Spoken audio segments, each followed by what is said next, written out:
All right, today we're doing something a little crazy. We're going to tackle hundreds of years of English literature.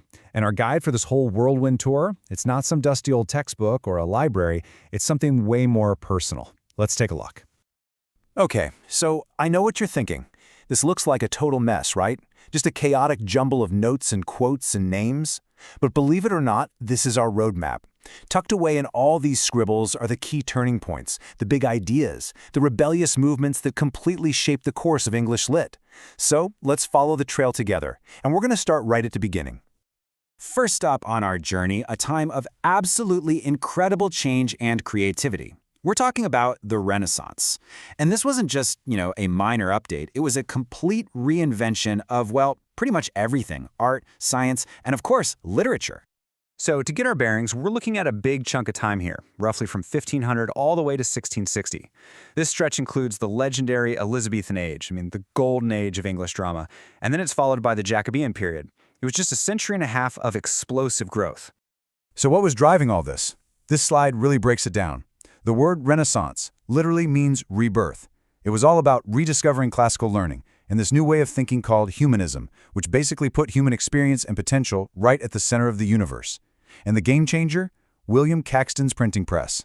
Suddenly, books, and the wild ideas inside them, were getting into the hands of way more people than ever before.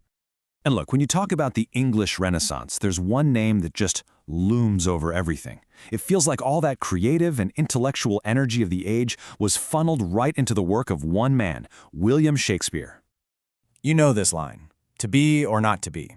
It's so much more than just a famous quote from Hamlet. It perfectly captures that Renaissance spirit of humanism, that really deep, personal questioning about our place in the world.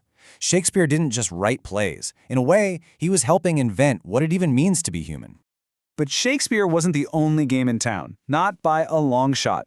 The stage was absolutely packed with genius. You had Christopher Marlowe writing these huge, epic tragedies like Dr. Faustus, and then you had the super sharp-witted Ben Jonson, whose comedies were just brilliant at making fun of the society of his day. Okay, so after that creative explosion of the Renaissance, English literature starts to get, a little philosophical. It starts wrestling with this huge question: what should guide us? And this kicks off this fascinating tug-of-war between two totally opposite ideas, the logical mind versus the passionate heart. And this slide just lays out that divide perfectly. On one side, you've got the neoclassical period. They were obsessed with order, reason, logic, and wit. Think Alexander Pope. And then, in a direct pushback, the Romantic period just explodes onto the scene. They were all about intense emotion, the power of nature, and the individual experience, with someone like William Wordsworth leading the charge. Total opposites. Check out this quote from Alexander Pope: "To err is human, to forgive divine." That is pure neoclassicism right there. It's perfectly balanced, it's witty, and it delivers this neat little moral observation. You can almost see literature as this finely tuned machine, where every single word is picked for its clarity and its intellectual punch. And then you get this. Wordsworth basically just throws the entire rulebook out the window. For the Romantics, literature wasn't about logic at all. It was about capturing a raw, unfiltered, emotional experience. It's a complete 180 turn from the head to the heart. So, after all that emotional intensity from the Romantics, we crash into an era defined by something totally different. Rapid industrialization, huge, sprawling cities, and a whole lot of social anxiety. This was the Victorian period, and it gave birth to the modern novel as we know it. Yeah, this era covers most of the 19th century, and it was a time just full of contradictions. You had incredible progress right alongside crushing poverty, super strict morality mixed with massive social upheaval, and literature, it became the main way people tried to make sense of it all. So, what was Victorian literature all about? Well, it was a huge commitment to realism and having a serious moral purpose, and the novel was the perfect way to do that. This is the era of the literary titans, right? We're talking Dickens, the Bronte sisters, George Eliot, Thomas Hardy. Their stories basically became a mirror held up to their age.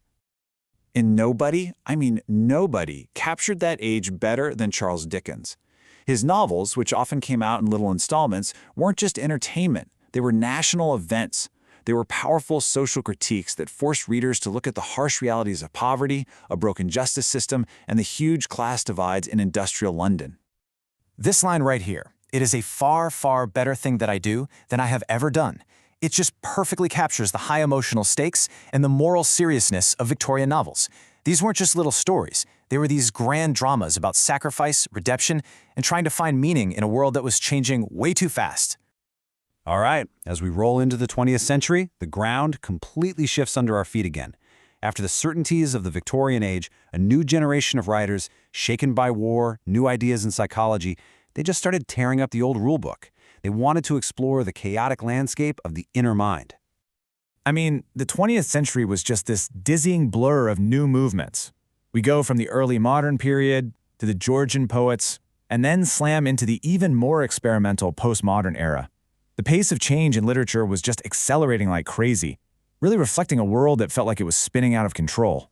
So, to capture this new, fragmented feeling of reality, writers needed new tools. And the most famous innovation was something called stream of consciousness. It was this radical technique that literally throws the reader directly into the unfiltered, often chaotic flow of a character's thoughts, feelings, and memories. No filter. And who was behind this new style? A whole group of literary revolutionaries. You have Virginia Woolf and James Joyce, who perfected stream of consciousness. And you've got poets like T.S. Eliot and W.B. Yeats, who captured the deep anxiety of the age. Even writers like George Orwell used these new forms to critique the political madness of their time. Honestly, I don't think any line captures the essence of modernism better than this one from Yeats. The falcon cannot hear the falconer. Things fall apart. The center cannot hold. Wow.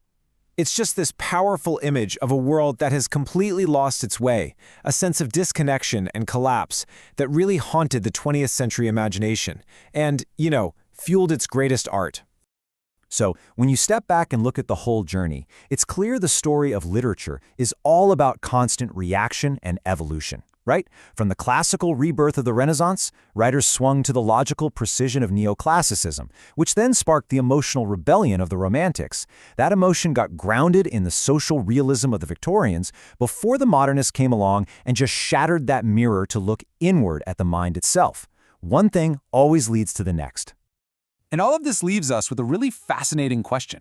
Each generation of writers has pretty much reacted against the one before it, breaking old forms to create something totally new. So, as we look to the future, what rules are even left to be broken?